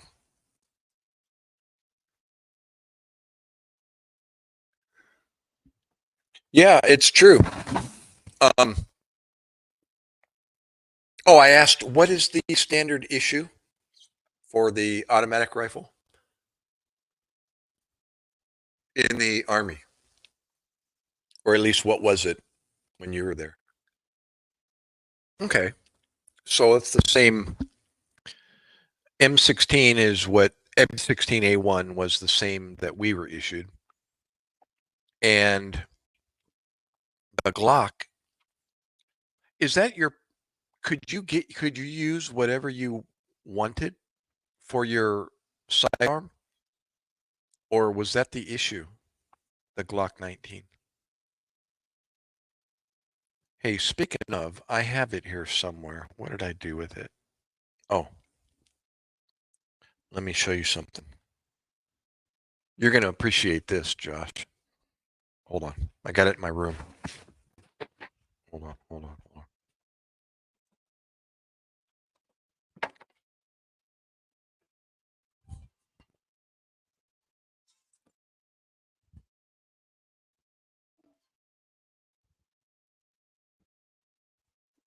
Okay. I'm in my bedroom. My wife's sleeping. So I gotta be quiet. Okay. You'll like this, Josh. When I got home, gosh, I'm gonna say a couple years later, I was going through my in the Navy we called it the douchebag, but it's not. It's the shaving kit, and I there's a zipper pocket inside of my shaving kit, and I forgot about it. But I had stashed some personal belongings in in that zipper, and I found it. Like I said, years later. Let me make sure. No, I got my social on here, so I'll cover that up. But you'll like this. Check this out. Make sure nothing else personal is on this. Oh, you got issued that. Awesome. Beautiful. Well, as you may know, the M9, the um, is the standard issued for the Navy. Uh, so yeah, I was going to show you something. You'll like this. Again, initially we were issued the M9 pistol, and that was it for the corpsman. And then the corpsman started complaining that, what good is my M9, especially those corpsmen out in the field, if we need to provide support or participate, in some gunfire, good, um, with the Marines, what are we doing? Just hiding until they're done?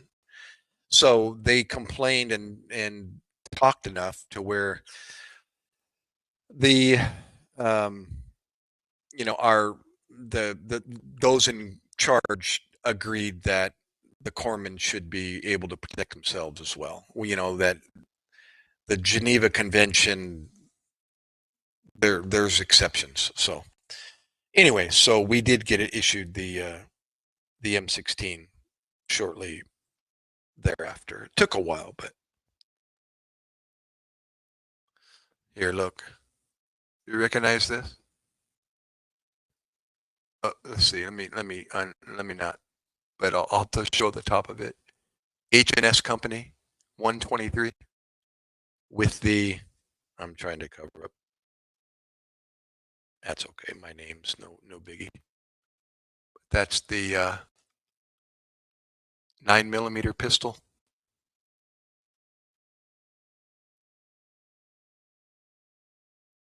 That was the checkout card for the receipt, the custody receipt for the M9.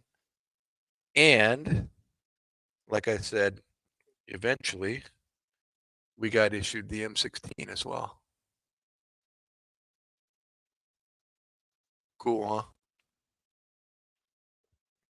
Keep this receipt with you at all times. It must be surrendered for your weapon or ordnance item. Well, I didn't surrender it, did I? So yeah, I found this in a zippered pocket in my shaving kit when I got home. They didn't ask for it back when I turned in my weapons. So.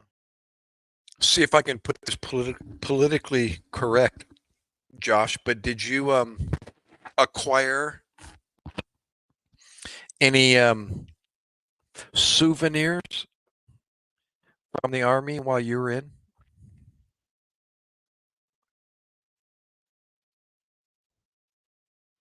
I got a couple.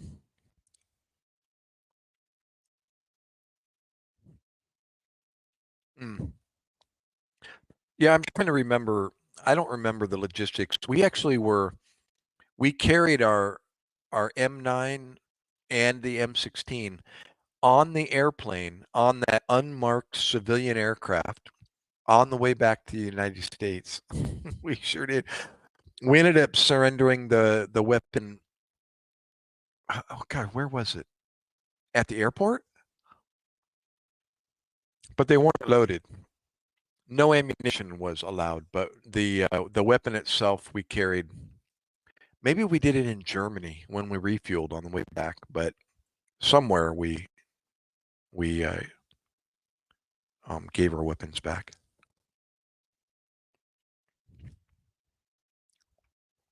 Oh, sunfish. Speaking of fishing, I hooked into another pig. 5.3 pound largemouth bass out of this local lake here behind my house.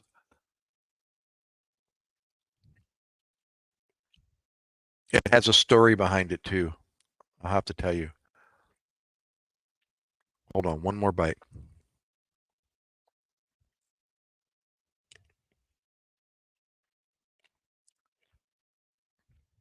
Okay. Oh, that was so needed. But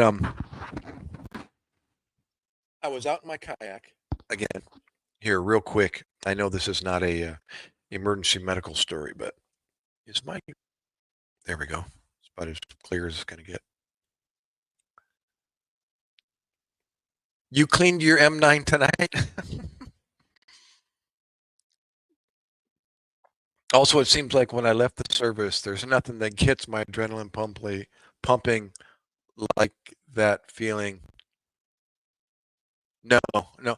Do you ever do you ever get an opportunity to go out on the range and at least, you know, get to fire your weapon or stay proficient at shooting your weapon? Shooting a weapon, I should say.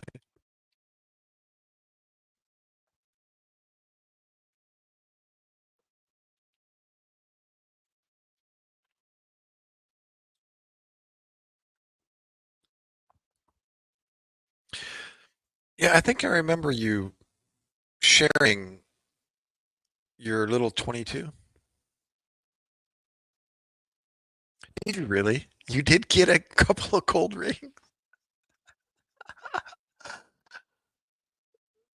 No, not you, Sunfish. I'm sorry. I was asking Josh.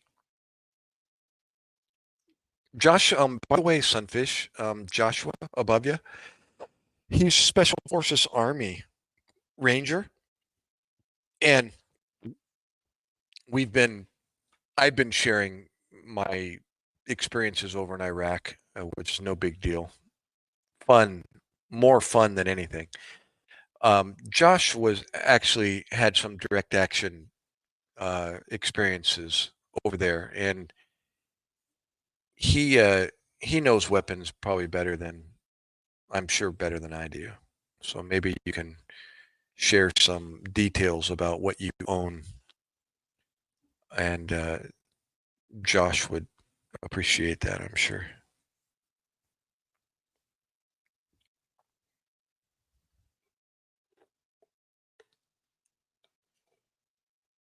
Yeah, Josh was saying he the issue in the army is uh the SIG what is it again? God, I gotta scroll back. Sorry. The Glock 19, yeah. And the M16A1.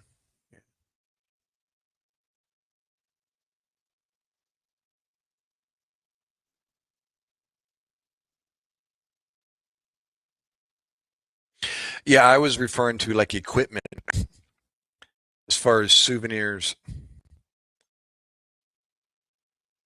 Um, I ended up I got it down in the basement actually. I got a bivy sack, forest cami bivy sack, the waterproof bivy sack. Um, I was able to bring back. Mm. Oh, awesome! Wow. Yeah, gosh, Josh, I remember the kid that shadowed me from Ohio. Well, their unit is from Ohio. He's living in Wisconsin. Um, I forget his name. I'm picturing it on his nameplate, but uh, yeah, he was in that. He was part of that battalion that ended up losing 45 people, 43 or 45. And when I heard that, first person I thought of was him. I thought, oh my gosh, I wonder if he survived, and he did. I reunited with him, not physically, but by phone. The last I spoke to him, I believe he was up in Wisconsin. Yep, with his family and kids.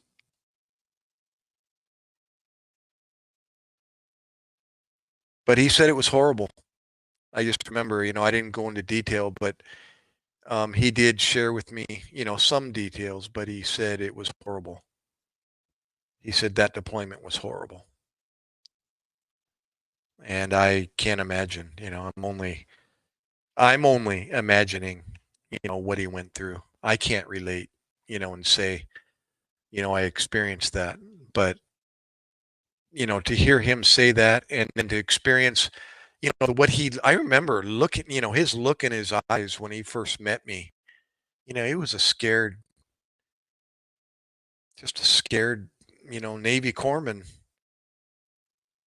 hoping to find comfort, by being by my side. And then to hear him say that he experienced a horrible deployment, I can't imagine, you know, what it was like to lose 45 people. Yeah, horrendous. And and he spoke of the same areas, that we patrolled and that we went to, the Haditha Dam, and how all hell broke loose along the Euphrates and on patrol and firing at the dam. And I just was like, God, I was there. And we didn't experience any of that. There was always rumors and talk. I actually, and I didn't have never mentioned this yet, Josh, but it's just bringing back memories. Is we were, I was, I was assigned to that Charlie platoon. You know that corpsman that I shadowed that corpsman, and I was with him when we went to Haditha Dam. And while we were at Haditha, they got um, orders to go on patrol along the Euphrates from the Haditha Dam through these palm groves, and I was part of that. And I was getting just rumors and talk from everybody, as to what it was going to be like. And you we hadn't gotten any, as sometimes, well, maybe you got a lot more information than the standard platoon that went out, but most of us didn't know a whole heck of a lot. All we knew was that there was going to be this here at this location at this time, and so on. And I was just going by what I was hearing, and what you hear isn't necessarily what is real. But I started to get really concerned for my safety, and I didn't have the training, so I was, I'll admit, I was looking for a way out. Like my first class, petty officer told us from the very beginning that there's no stupid question, and if there's ever a time that you want to talk, my doors are open. Don't ever feel that you can't approach me. And if you're upset, if you're scared, if you're whatever, you know, I'm here to talk. So I remember him saying that, and there came that time when I needed to talk. Let me just share what's on my mind. So I approached him, and I'm going to say, unfortunately, it wasn't totally in private, because the other higher ranking corpsman of the Haditha Dam, the other first class, was with him, and they buddied up together, and they had their cots next to each other. So he was in the room as well as my first class. So I approached my first class and told him, his last name's Arocha, and I said, HM1, I don't feel good about this, and if there's any chance I could, get a replacement, that I, I'm gonna just come out and tell you that I'm I'm looking to, get out of this one. I don't feel good about this one. And unfortunately, there wasn't anything he could do about that. But I remember, coming in and talking to him about it. And the word that I got was, there was a very high likelihood that we were going to encounter resistance. And they were talking. They knew they had mortars, they had RPGs, and they had, you know, small arms. And I thought, I'm screwed. What am? I don't know. I just inexperience is what it was. So, and if the chance, the likelihood of that happening was high. Well, couldn't do anything about it but talk about it, and he couldn't do anything about it or anything for me. So I remember the other HM1. I didn't need to hear what he had to say, and he wasn't too receptive. He was kind of it was like my HM1 was the good guy and the other HM1 was the bad guy, and I got to hear both ends of it. And anyways, so after everything was said and done, I was going on patrol, whether I liked it or not. And I went on the patrol, and fortunately, it was quiet. But I remember, you know, just walking on eggshells that whole patrol under the palm groves, thick, 50-foot palm trees above me, right along. It was a palm grove, and right along the edge of the Euphrates. And we were just walking, sitting ducks, waiting for all hell to break loose. And like I said, it never did happen. But ah, I remember being a wreck on that one. Gosh, beforehand more than anything. But anyways, my point was, I'll read your comment here in a second, Josh, was that must have happened to that other battalion that relieved us. And they didn't fare well. And I thought, oh my gosh, I wonder if, so and so, the the corpsman that shadowed me, was what are the chances that he's going to be one of the 45? A high likelihood. And he wasn't, but good Lord. I always wondered, what in the heck happened? So, yeah, some of the crazy missions we were on, we were at night airdrops in enemy territory, walking in the pitch black just with torches on the mountain, and all you see were red dots. Great. I say that facetiously. I guess here you would be able to comment on this more than anything, Josh, is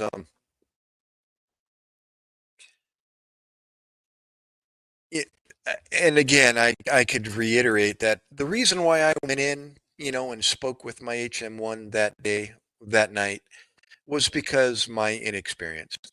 If I had had special training, and I was proficient in everything that I did, I wouldn't have been there because I would have been confident, and it would have been a job, and I wouldn't have known, what to do, and it wouldn't have been such a,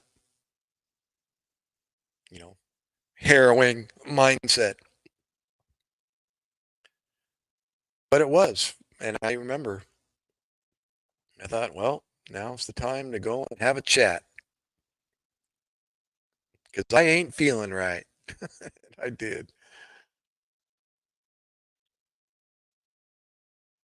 My HM1 was understanding and was very, he did his best, whatever he could say. The other guy, he was more condescending more than anything. And it's like, really?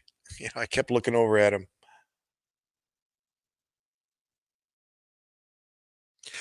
Oh, and just another something to talk about, Josh and Sunfish and anyone else that's listening. Um, oh, I think I did mention last time. I did. Yeah, I did. And that is some bad guy was brought into our fob. And just again, to kind of clarify this, our medical capabilities at this fob were very minimum. We were basically a glorified first aid station. Um, those that aren't familiar with, my business might think otherwise, but I know what we had, and we were a glorified first aid station. There wasn't a whole lot we could do for, somebody that's critically injured. As a matter of fact, it would be to anybody that's critically injured to bypass fob heat, and go directly past go to a higher level of care because, our fob, we're not able to do, intervene and save, I get you, save somebody's life. Uh-uh. what saves a person's life is surgery, and we're not able to perform surgery at this fob. Even though we had a neurosurgeon as our commanding officer, his access to what we had was, I should say, what we had was very minimal, and there wasn't anything, that um, he could do with what we had that I couldn't do with what we had. No, it was going to actually make a difference for somebody that's got a bullet in their chest, or so. Um, when they brought that critically injured um, Iraqi, to us, that was riddled with God knows, I think it was 12 to 15 M16 rounds or AK. I don't know what. I'm going to say M16 because it was us that killed him. Um, they brought him in, and he's still alive and still breathing. So it's like, well, that's what we're here for, to try to keep him alive and keep him breathing. But no, it was just a practice session. That's why they call it practicing medicine. Ha ha ha. But that's what we did. We practiced on him, and to no avail. He died. He expired. Um, Crazy thing is, you worked at Walmart. Then after high school, started up. Definitely one of the top guys in my unit, first in the action, last to leave, and you do it again. I'll be dang.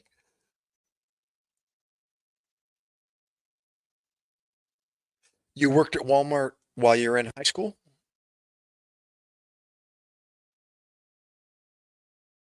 Sounds like me. I was a busboy at a steakhouse. Actually, enabled me to graduate from high school. It gave me the one credit I was short. No, two credit. It gave me two credits actually, and I graduated with enough credits to. I finished school with enough credits to graduate because of my busboy job.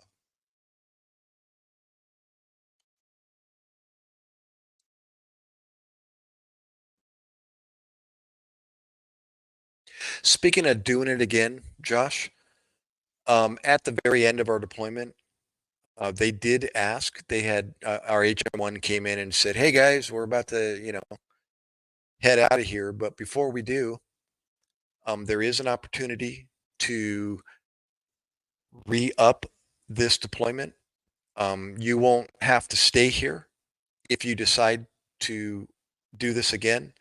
We'll send you home for, I don't know how long it was, 2 weeks or 2 months or whatever it is, and then you'll come back um, and continue with, the next battalion that is relieving us."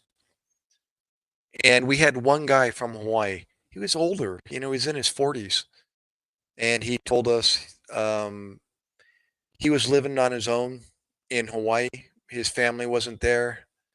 He wasn't married, didn't have any, I don't know if he had any kids, but his situation was such that he was able, to benefit by staying and doing another 7 months.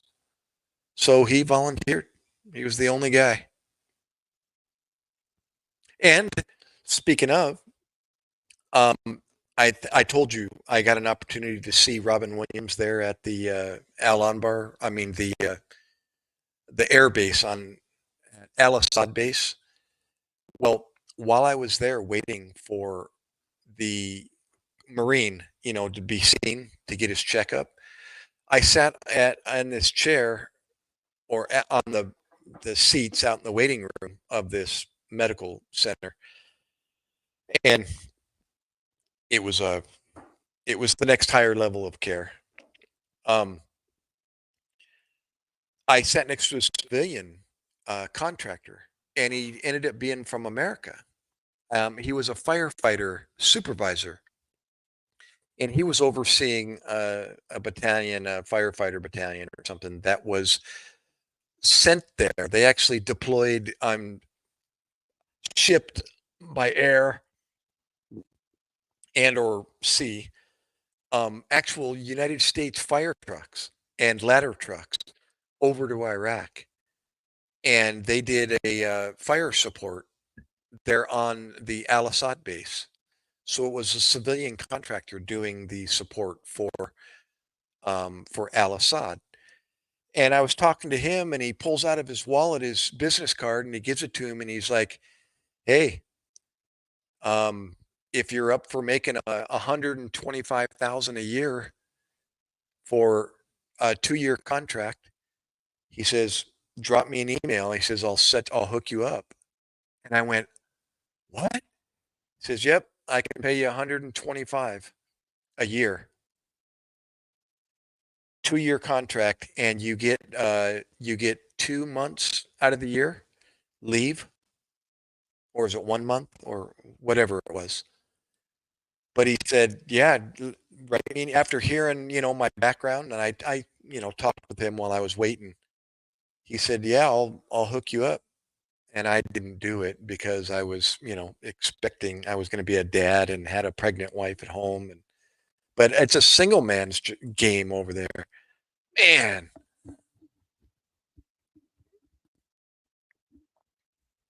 100 and a quarter a year. I was like, cool. That's better than the 11 bucks an hour I was getting paid while over there.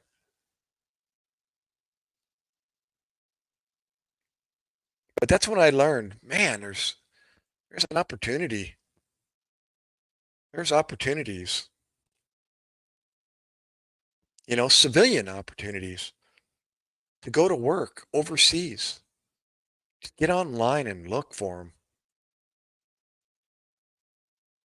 especially in the medical field. I already looked once I got out of the military. I was just curious. Let me see if there's a paramedic job over in Kuwait or UAE, Arab Emirates, and they're everywhere. Nursing positions, EMS, EMTs, paramedics, security, there's drivers. There's lots of opportunities to do overseas work and get paid the big bucks.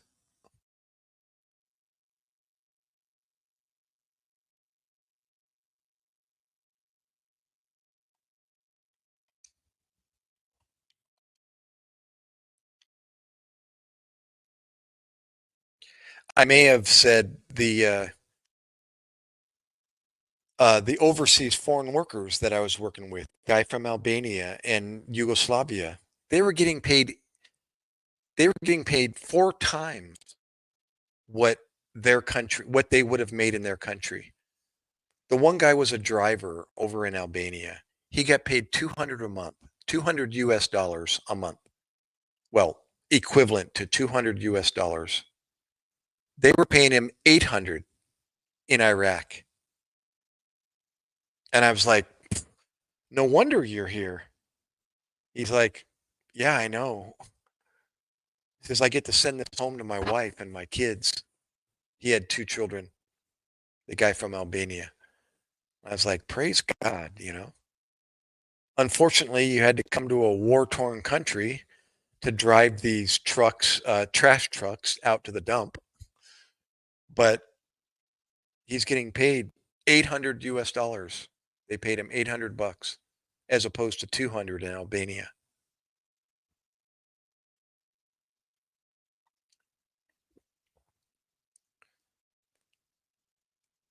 Oh, the plan was I wanted to do at least 5 to 6 deployments if possible, but on the end of the 3rd is when I barely made it back home. Ah, there you go. Yeah, so you took what you he let me, so I took that and ran with it. Yeah.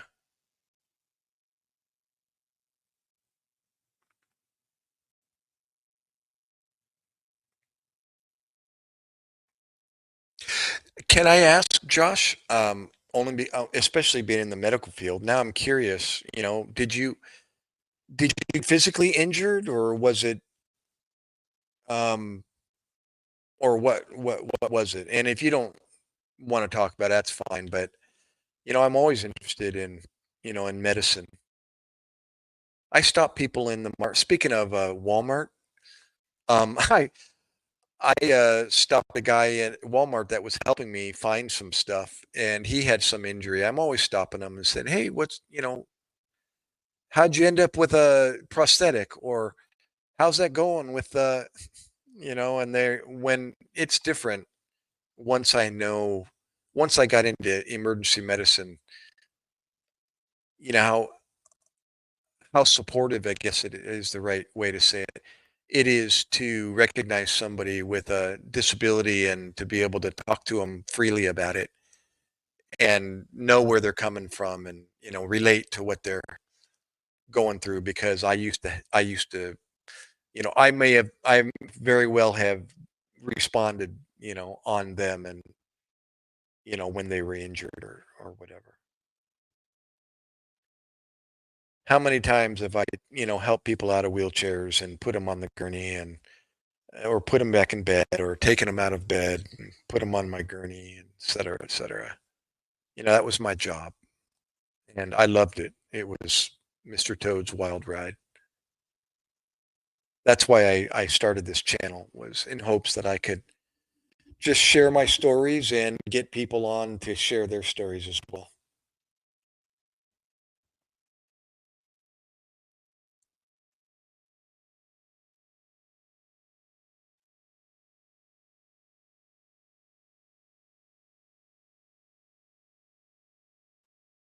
Yeah, I was blessed to have, it's I talk about it as if, people getting injured is what I thrived on. Well, it was.